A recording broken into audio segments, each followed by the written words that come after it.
The burden of the word of the Lord for Israel, saith the Lord, which stretcheth forth the heavens, and layeth the foundations of the earth, and formeth the spirit of man within him.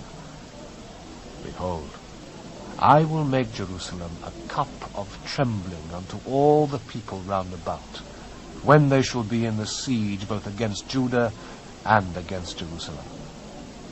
And in that day will I make Jerusalem a burdensome stone for all people. All that burden themselves with it shall be cut in pieces, though all the people of the earth be gathered together against it. In that day, saith the Lord, I will smite every horse with astonishment, and his rider with madness. And I will open mine eyes upon the house of Judah, and will smite every horse of the people with blindness. And the governors of Judah shall say in their heart, the inhabitants of Jerusalem shall be my strength in the Lord of hosts their God. In that day will I make the governors of Judah like an hearth of fire among the wood, and like a torch of fire in a sheaf, and they shall devour all the people round about, on the right hand and on the left. And Jerusalem shall be inhabited again in her own place, even in Jerusalem. The Lord also shall save the tents of Judah first, that the glory of the house of David and the glory of the inhabitants of Jerusalem do not magnify themselves against Judah. In that day shall the Lord defend the inhabitants of Jerusalem, and he that is feeble among them at that day shall be as David, and the house of David shall be as God, as the angel of the Lord before them.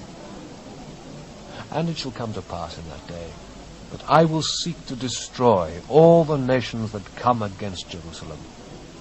And I will pour down upon the house of David and upon the inhabitants of Jerusalem the spirit of grace and of supplications.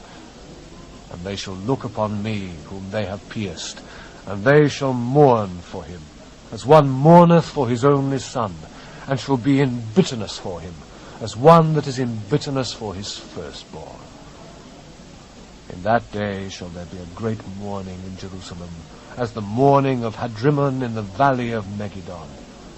And the land shall mourn, every family apart, the family of the house of David apart, and their wives apart, the family of the house of Nathan apart, and their wives apart, the family of the house of Levi apart, and their wives apart, the family of Shimei apart, and their wives apart.